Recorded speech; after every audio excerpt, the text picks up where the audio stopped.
ॐ अज्ञानतिमिरान्धस्य ज्ञानाञ्जनशलाकया चक्षुरुन्मिलितं येन तस्मै श्रीगुरवे नमः।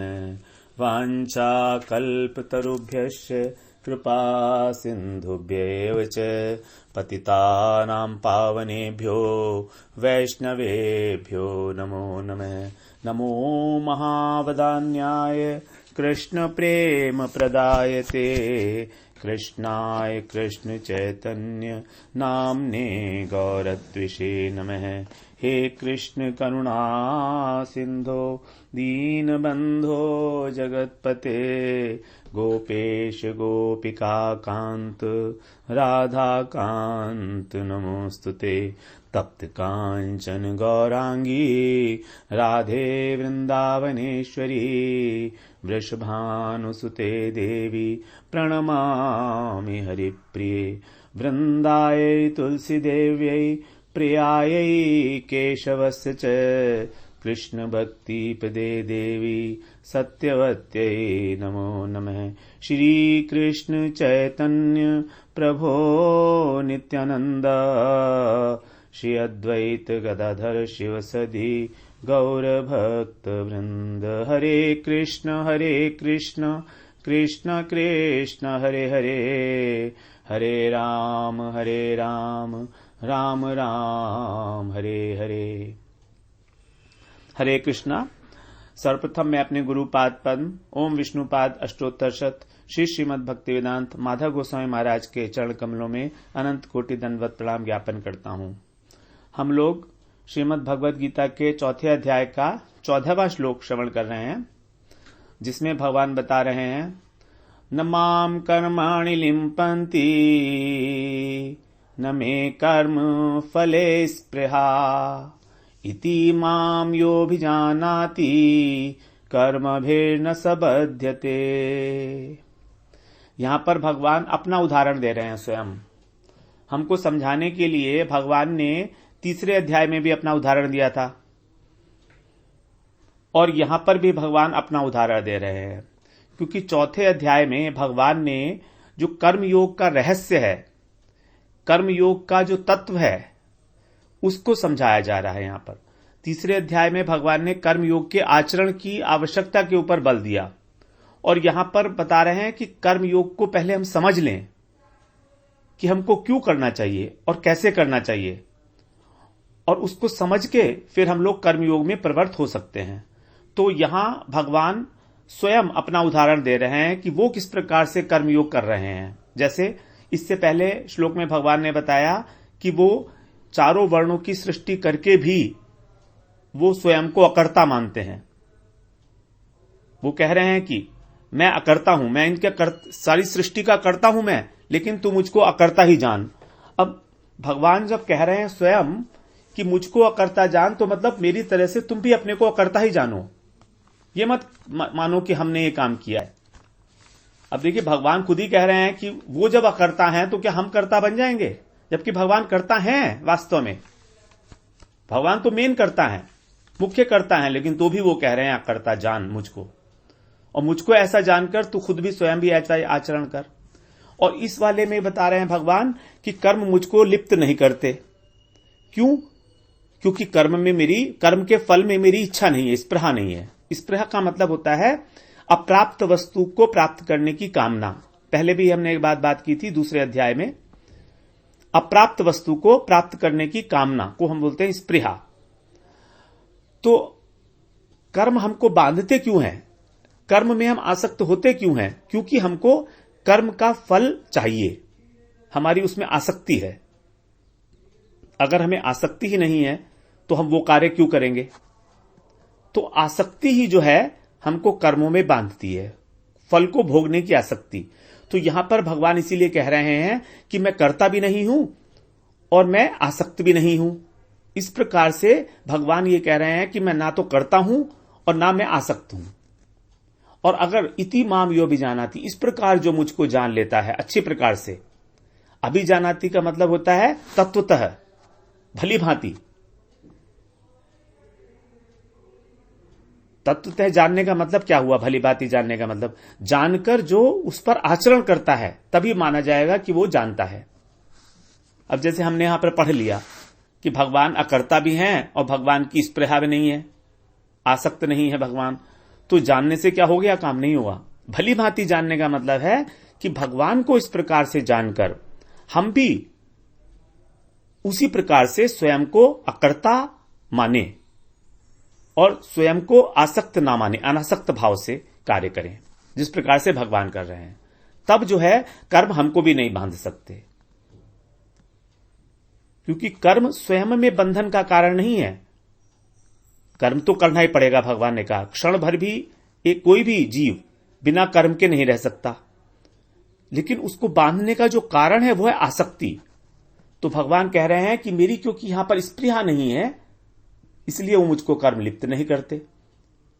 मैं कार्य करता हूं लेकिन तो भी मुझको लिप्त नहीं करते, इसीलिए मैं कार्य करते हुए भी उनसे अकर्ता रहता हूं, अर्थात कर्म करते हुए भी अकर्मत्व को प्राप्त हो जाता हूं। यही है योग है कर्मसु कौशलम, जिसका भगवान ने संकेत करा था दूसरे अध्याय में कि जो कर्म योग है वही है कर्मसु कौशलम। कर्म कर्म कर्म कर्म कर्म कर्म करके भी अकर्म को प्राप्त हो जाना, यही है कुशलता। कर्मयोग ही कुशलता है कर्मों में, कि किस प्रकार से कर्म करते हुए भी कर्म हमको स्पर्श तक ना कर पाए। तो इसी बात को हम लोग आगे श्रवण करते हैं। हमने पिछली बार जो बात की थी वो हमारा ये कहना था कि हम लोग अपना स्थूल शरीर और सूक्ष्म शरीर के अंदर एक अपनापन देखते हैं कि ये शरीर मेरा है, ये मन बुद्धि अहंकार ये सब मेरे हैं, मेरी ऐसी इच्छा है, कामना। मन क्या करता है? कामना। बुद्धि क्या करती है? विचार। तो हम कहते हैं ये मेरी इच्छा है, इसको पूरा करना ही है। बुद्धि कहती है ये मेरे विचार हैं, सब लोगों को इसको मानना चाहिए। अहंकार कहता है कि ये मैं हूं, ये मेरा घर है, ये मेरी संपत्ति है, ये मेरी गाड़ी है, ये मेरा वैभव है, ये अहंकार है ना। मैं बहुत विद्वान हूं, मैं बहुत धनी हूं, मैं पिता हूं, मैं पुरुष हूं। दो प्रकार के अहंकार बताए थे, सूक्ष्म शरीर से रिलेटेड और स्थूल शरीर से रिलेटेड। तो ये जो चीजें हैं हमारे शरीर के अंदर, जो तत्व हैं बेसिकली, ये तत्व, इनसे हमको बड़ा प्रेम है, अपनापन है। तो हम बात कर रहे थे कि इन पर अपनापन होना उतना ही ठीक है जितनी आवश्यकता, न कि इन पर अधिकार जमाने के लिए। इनको उपयोग में लाने के लिए इनमें अपनापन होना जरूरी है। अगर अपनापन नहीं होगा तो हम इनका सदुपयोग नहीं करेंगे, इनको वेस्ट करेंगे। हम अपने शरीर को, अपने मन को, अपनी बुद्धि को गलत इस्तेमाल करेंगे अगर थोड़ा सा भी अपनापन नहीं होगा। लेकिन इनके ऊपर अधिकार नहीं जमाना है, क्योंकि ये प्रकृति के द्वारा हमको दिए गए हैं आवरण। जब हम भगवान से विमुख हुए तो प्रकृति ने हमको दो प्रकार के आवरण दिए, सूक्ष्म शरीर और स्थूल शरीर। आत्मा का सबसे पहला आवरण है सूक्ष्म शरीर, जो उसके बिल्कुल निकट में है। आत्मा का जो प्रकाश है वो सूक्ष्म शरीर में सबसे पहले प्रतिभासित होता है। तभी हमको ऐसा लगता है कि ये मन हमारा चेतन है, हमारी बुद्धि चेतन है। वास्तव में मन और बुद्धि तो जड़ हैं, लेकिन क्योंकि वो चेतन वस्तु आत्मा के बहुत निकट में है, इसलिए आत्मा का प्रकाश जब इनमें प्रतिभासित होता है तो इनमें हमको चेतना की अनुभूति होती है। सुख और दुख की अनुभूति मन को होती है, लेकिन मन को कैसी हो सकती है? मन तो जड़ है। तो जड़ मन में भी अनुभूति इसलिए हो रही है क्योंकि उसमें आत्मा का प्रकाश आ रहा है, इसलिए उसको बोला गया है चेतनाभास। मन और बुद्धि जो हमारा अंतःकरण है, इसको जड़ ना मान के चेतनाभास बोला गया है। ये एक मान्यता मात्र है हमारी कि हमारे मन को, हमारी बुद्धि को क्लेश हो रहा है। इनको क्लेश नहीं हो सकता क्योंकि तो जड़ वस्तु हैं। जड़ वस्तु को अगर हम इस टेबल के ऊपर एक डंडा मारेंगे तो क्या टेबल को कष्ट होगा? नहीं होगा, बिल्कुल भी नहीं, क्योंकि जड़ है। उसी प्रकार से मन बुद्धि जड़ हैं, लेकिन तो भी कष्ट हो रहा है, कारण कि आत्मा से इनकी निकटता है। तो अब हमारे को इन दोनों वस्तुओं में, स्थूल में, शरीर में और सूक्ष्म शरीर में जो अपनापन हो रहा है, वो हमको कितना अपनापन होना चाहिए, इसको समझने के लिए हमने एक उदाहरण देना है। वो जैसे हम लोग अपने ऑफिस में काम करते हैं, बड़ा सिंपल सा उदाहरण है। ऑफिस में काम करते हैं हम, चाहे गवर्नमेंट ऑफिस हो या कोई प्राइवेट ऑफिस हो या कोई सेठ जी हो, दुकान हो कोई, ठीक है। वो हमको जब हम ऑफिस के काम करते हैं उस समय में सारी सुविधाएं हमको उपलब्ध कराते हैं। हमारे बैठने के लिए हमें कुछ चेयर मिलती है, टेबल मिलती है, कंप्यूटर, प्रिंटर, पेन, पेंसिल, कागज, सब कुछ, फाइल कवर, जो कुछ भी है, पेपर्स, जो भी स्टेशनरी आइटम्स है, वो सब मालिक देता है, गवर्नमेंट देती है। यहां तक कि अगर हम अच्छा कार्य करते हैं तो हमारे पर्सनल यूज के लिए गाड़ी भी मिलती है, घर से आने जाने के लिए ड्राइवर भी मिलता है। तो क्या हम ये सोचते हैं कि ये सब हमारा है? क्या हम ये सोचते हैं? क्या ये सोचते हैं कि मेरा अधिकार है इन सब चीजों के ऊपर? नहीं, हमारे मन में कभी ऐसी भावना नहीं आती है कि ये मेरा है, कि मैं ओनर हूं इसका। क्योंकि हमें यह पता है कि हमारी नौकरी छूटते ही ये सारी चीजें हमको छोड़नी पड़ेंगी। हम अपनी टेबल को अपने साथ नहीं ले जा सकते, चाहे वो टेबल 10,000 रुपए की हो, चाहे वो चेयर 10,000 रुपए की हो, हम नहीं ले जा सकते, यहीं छोड़ना पड़ेगा सब कुछ। लेकिन जब तक नौकरी कर रहे हैं तब तक हम उसको अच्छी तरह से उपयोग में ला रहे हैं। हम अच्छी तरीके से बैठते हैं, संभाल के रखते हैं, जैसे कंप्यूटर है, प्रिंटर है, हर चीज का एकदम संभाल के रखते हैं उसको। ऑफिस से जाते समय उसको बंद करके, लॉक करके ठीक तरीके से जाते हैं उसको। ये जानते हैं कि हमारी नहीं है, तो भी हम उसका उपयोग कर रहे हैं, हम उसकी देखभाल भी कर रहे हैं। तो जो हमारा उन वस्तु से अपनापन है वो उतना ही है कि हम उनका सदुपयोग कर सकें। कल को हमको उन्हें यूज करना है ना ऑफिस आके, तो आज इसलिए इनको संभाल के रखेंगे। तो हमारा अपनापन सीमित है, हमारा उन पे कोई व्यक्तिगत अधिकार नहीं है, लेकिन अपनापन है। बिल्कुल यही स्थिति है हमारे साथ भी। हमें कर्म करना है और हम कर्म करने के लिए हमको एक अहंकार भी चाहिए कि मैं काम करूंगा। तो ये अहंकार कौन सा वाला अहंकार होगा? ये अहंकार होगा प्रयोज्यकर्ता का अहंकार। प्रयोजककर्ता जो हैं वो तो है भगवान, मुख्य कर्ता। वो हमें प्रेरणा करते हैं तो हम हो गए गौणकर्ता, और उसको बोलते हैं प्रयोज्यकर्ता। तो प्रयोज्यकर्ता होने का अभिमान हमें चाहिए ही चाहिए, जिससे कि हम अपना कार्य सुचारू रूप से कर सकें। अब जब प्रयोजककर्ता ने हमको आदेश दिया और हमको कार्य करने के लिए सब उपकरण भी दिए और उन उपकरणों को उपयोग में लाने के लिए ट्रेनिंग भी दी साथ में, क्योंकि हम तो बिल्कुल ही बेवकूफ थे, हमें तो पता नहीं था कि कैसे उपयोग करना है। हमको तो कंप्यूटर चलाना आता नहीं था, हमें कंप्यूटर चलाना नहीं आता था। तो उन्होंने हमारे को कंप्यूटर की ट्रेनिंग दिलवाई कि देखो इसको कैसे चलाया जाता है, क्या क्या सॉफ्टवेयर होता है, कैसे उसे यूज किया जाता है। तो प्रयोजककर्ता जो है यहां पर ऑफिस के अंदर, जो ऑफिस गवर्नमेंट है, गवर्नमेंट ने हमको सारी चीजें दी, ट्रेनिंग भी दी साथ में। उसी प्रकार से भगवान ने प्रकृति के माध्यम से, भगवान स्वयं तो कुछ नहीं करते हैं, भगवान की जो शक्ति है, एक स्वरूप शक्ति, उसकी जो छाया है, जिसे हम महामाया बोलते हैं या प्रकृति बोलते हैं, या जो भगवान की एक कौन सी प्रकृति है, अपरा प्रकृति, अष्टधा प्रकृति, जो 7वें अध्याय में हम लोग अध्ययन करेंगे, अष्टधा प्रकृति है। तो उसके माध्यम से ये भगवान की शक्ति है, उसी के माध्यम से ही हमको ये स्थूल शरीर और सूक्ष्म शरीर उपलब्ध कराया। और ट्रेनिंग देने के लिए अनेक अनेक वेद, शास्त्र, भगवत गीता, भागवत, रामायण, इन सब का हमारे ऋषियों के द्वारा उसका वो कराया, उन्होंने प्रणयन कराया, रचना कराई सबकी। और फिर गुरुदेव के माध्यम से हमको समझवाया कि देखो इसको ऐसे लिखा है, ये मैनुअल है। Bhagavad Gita is a manual of life ना। हम इसको डे टू डे लाइफ में अप्लाई कर सकते हैं। तो वही हम लोग यहां सीख रहे हैं। भगवान ने हमको गुरुवर्गों के थ्रू ये बताया कि देखो भगवत गीता में मैंने ये कहा है और इसका भाव ये है। क्योंकि ऐसे भगवत गीता तो हम सभी लोग कभी ना कभी पढ़ चुके हैं, लेकिन क्या हमने इतनी गहराई से इनको अप्लाई करने के लिए कभी कोशिश की, प्रयास किया? और किया भी तो कुछ समझ में आया, कुछ समझ में नहीं आया।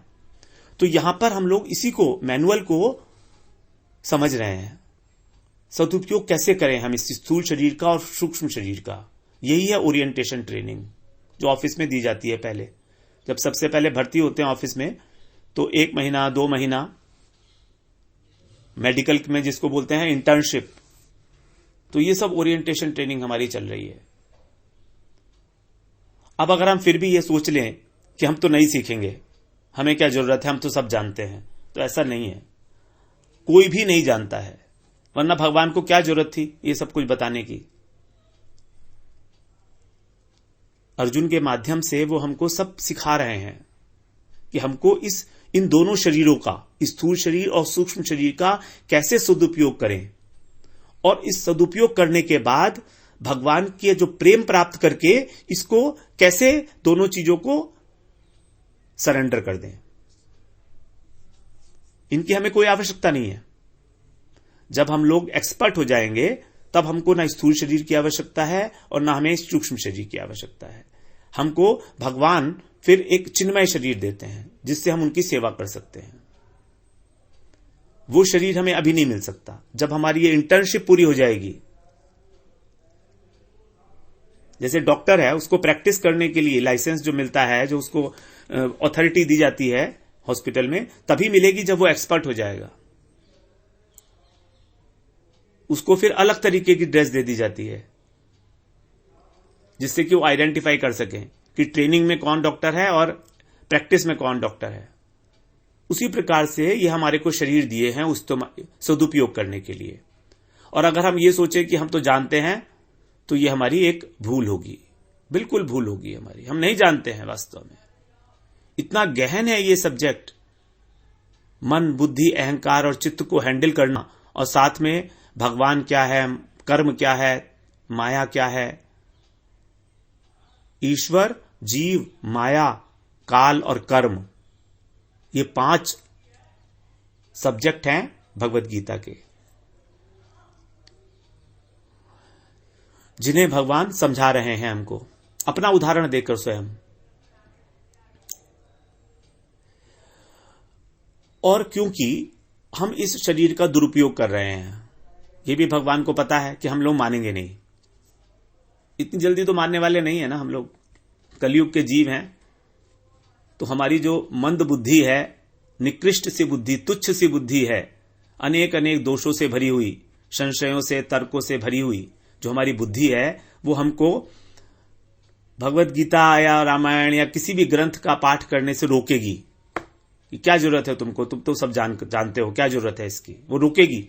तो भगवान को ये बात पता है। तो भगवान की अध्यक्षता में जो उनकी माया काम कर रही है, प्रकृति, माया अध्यक्षेण प्रकृति सूयते से चराचरम, यही प्रकृति हमको निकृष्ट योनियों में डालेगी।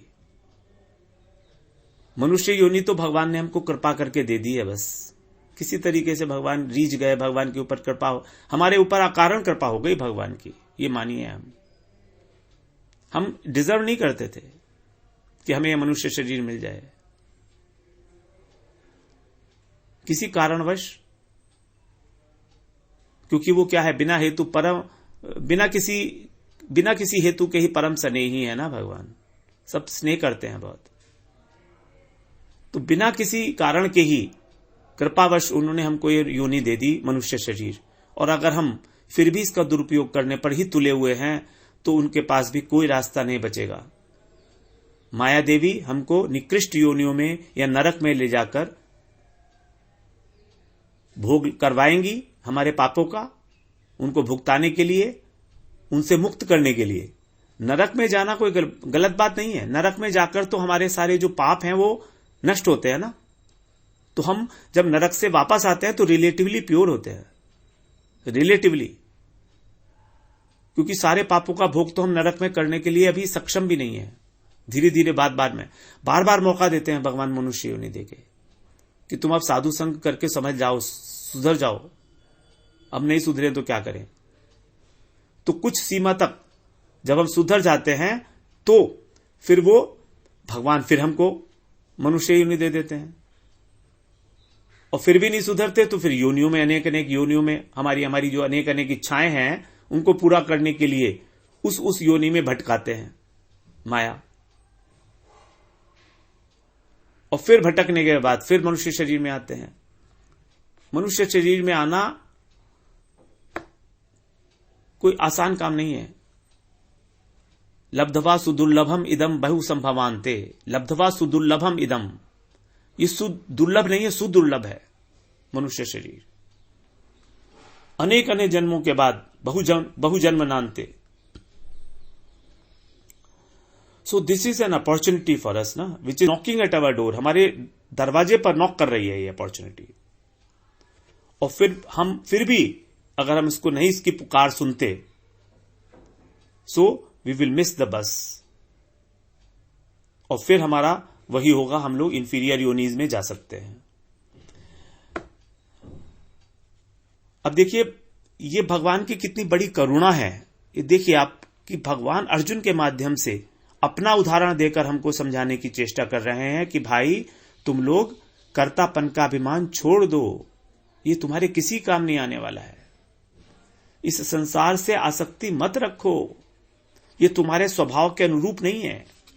तुम्हारा स्वभाव है नित्य और ये संसार है अनित्य, नश्वर। ये तुम्हारे स्वभाव के अनुरूप नहीं है, इसलिए छोड़ो इससे आसक्ति। ना तो ये तुमको स्थायी आनंद दे सकता है, ना ही तुम्हारा स्थायी रक्षा कर सकता है, तुम्हारी कुछ नहीं कर सकता है। अपना माध्यम अपने उदाहरण से बता रहे हैं कि तुम अपने कर्मों को दिव्य कर लो। कर्मयोग का आचरण करके ही हम अपने कर्मों को दिव्य बना सकते हैं, जिससे हृदय की शुद्धि होगी हमारे, अर्थात कर्तापन और भोक्तापन के अभिमान से रहित। और यही उनका दूसरा, ये तो पहला हो गया कि भगवान ने अपना उदाहरण दिया गीता में। अब उदाहरण तो दे दिया, लेकिन दूसरा लक्षण उनकी करुणा का क्या है कि इतनी स्पष्ट रूप से उनकी जो बातें कही गई हैं गीता में, तो हम कुछ कुछ उसको धारण भी कर रहे हैं। आप थोड़ा सा अपने को विचार करके देखिए अपने मन में कि जो आप इतने समय से श्रवण कर रहे हैं भगवत गीता का, कुछ कुछ थोड़ा थोड़ा हृदय में जा रहा है। ऐसा नहीं हो सकता कि हमारे हृदय में हम धारण ना कर पा रहे हो।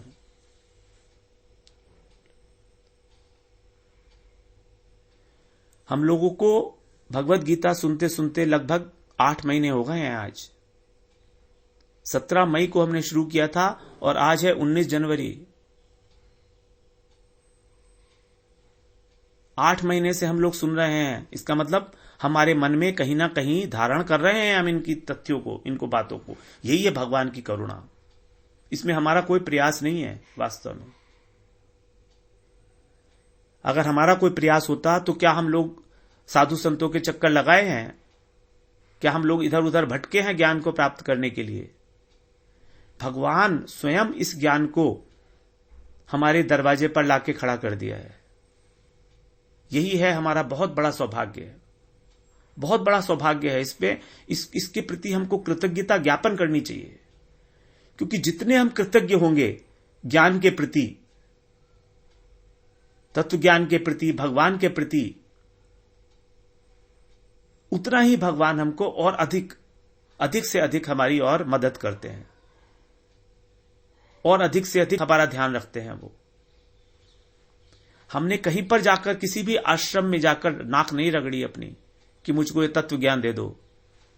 भगवान ने बताया चौथे अध्याय में ही, आगे बताएंगे, तत्विद्धि प्रणिपातेन परिप्रश्नेन सेवया उपदेक्षयन्ति ते ज्ञानम ज्ञानिनस् तत्वदर्शिनः। कि इस ज्ञान को प्राप्त करने के लिए क्या करना होगा? प्रणिपात करना होगा, महापुरुष के आगे जाके दंडवत प्रणाम, उसके बाद उसकी सेवा, और उसके बाद उससे प्रश्न करने होंगे, अपने कल्याण से संबंधित प्रश्न। तब प्रसन्न होकर वो तुमको उस ज्ञान को देंगे, उस तत्व ज्ञान को जिसको हम घर बैठे ही सुन रहे हैं, तो धीरे धीरे धारण भी कर रहे हैं, समझ में भी आ रहा है। ये अगर हमारा अपार सौभाग्य नहीं है तो और क्या है, ये भगवान की अगर करुणा नहीं है तो और क्या है।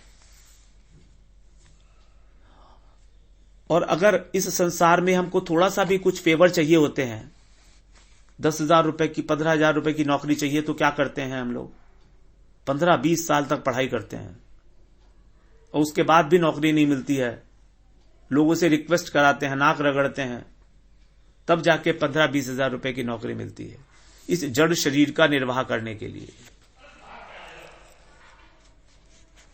और जबकि हम यहां पर आत्मा के परम उद्धार की बात करते हैं, चर्चा कर रहे हैं उसी की, और उसकी चर्चा करके, उसका श्रवण करके श्रद्धा पूर्वक हम लोग अपना पूरा का पूरा जीवन उद्धार कर सकते हैं। सोचिए, भगवान की कृपा नहीं है तो और क्या है। मैं तो अपने लिए मानता हूं कि मुझ पर भगवान की अनंत कृपा है कि मुझे एक ऐसा अवसर दिया है कि आप लोगों के साथ भगवत गीता का अध्ययन कर सकूं। ये मैं अपने हृदय की बात बता रहा हूं आपको। मैं जब सोचता हूं तो मेरा हृदय विह्वल हो जाता है, सोच के भी कि मुझ में तो ऐसा कुछ नहीं था, भगवान ने इतनी कृपा मुझ पर क्यों की। आपके माध्यम से, आपके भाग्य की, आपके सौभाग्य से ही मेरे ऊपर भी कृपा हो रही है। ये सब आपकी सुकृतियां हैं, हम सबकी सुकृति मिली हुई है इस समय। क्यों? क्योंकि हम लोग एक साथ हैं, इस प्रयास में हम सब लोग एक साथ हैं, और एक साथ होने का जो प्रभाव होता है वो बहुत बड़ा प्रभाव होता है। कलयुग में बताया गया है कि शक्ति संघ में ही शक्ति है। कलयुग के अंदर अकेले ध्यान करोगे तो वो फलीभूत नहीं होगा, संघ में शक्ति है कलयुग में। तो जो आप सबकी सुकृतियां मिलके, और मेरा सौभाग्य है ये सब कुछ कि मैं आपके साथ यहां पर भगवत गीता का अध्ययन कर रहा हूं। इसीलिए मैं आप लोगों से भी यही चाहता हूं बस कि आप लोग सुनते रहें सिर्फ, जिससे कि मेरा उत्साह बना रहेगा। मैं तो अपने कल्याण की बात कर रहा हूं, आपके लिए बात नहीं कर रहा हूं मैं। मेरे को तो इसमें ही अपना परम स्वार्थ दिखता है कि बस मैं ऐसे ही कहता रहूं, मेरे मन में बात आती रहे और मैं आपके साथ ही अध्ययन करता हूं भगवत गीता का, और एक एक श्लोक को पढ़ के उसको हृदयंगम करके और उसके भाव में खो जाएं। भगवान की करुणा देखें उसमें कितनी है। मुझको तो इन तीनों दोनों श्लोकों में भगवान की अपार करुणा दिखती है।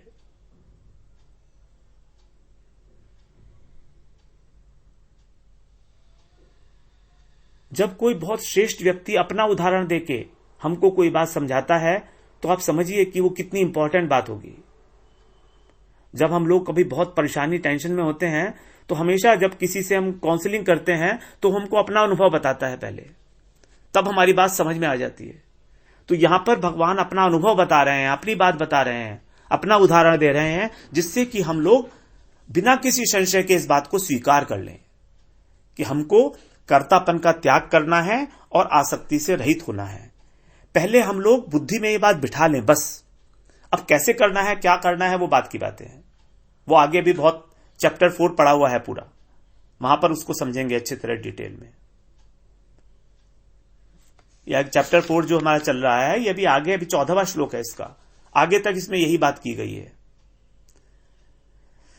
ठीक है, फिर अब अगली बार हम इसी श्लोक को थोड़ा सा और आगे बढ़ा इस अध्ययन करके इसका, और आगे बढ़ेंगे फिर। वाञ्छा कल्पतरुभ्यश्च कृपा सिन्धुभ्यैव च पतितानां पावनेभ्यो वैष्णवेभ्यो नमो नमः।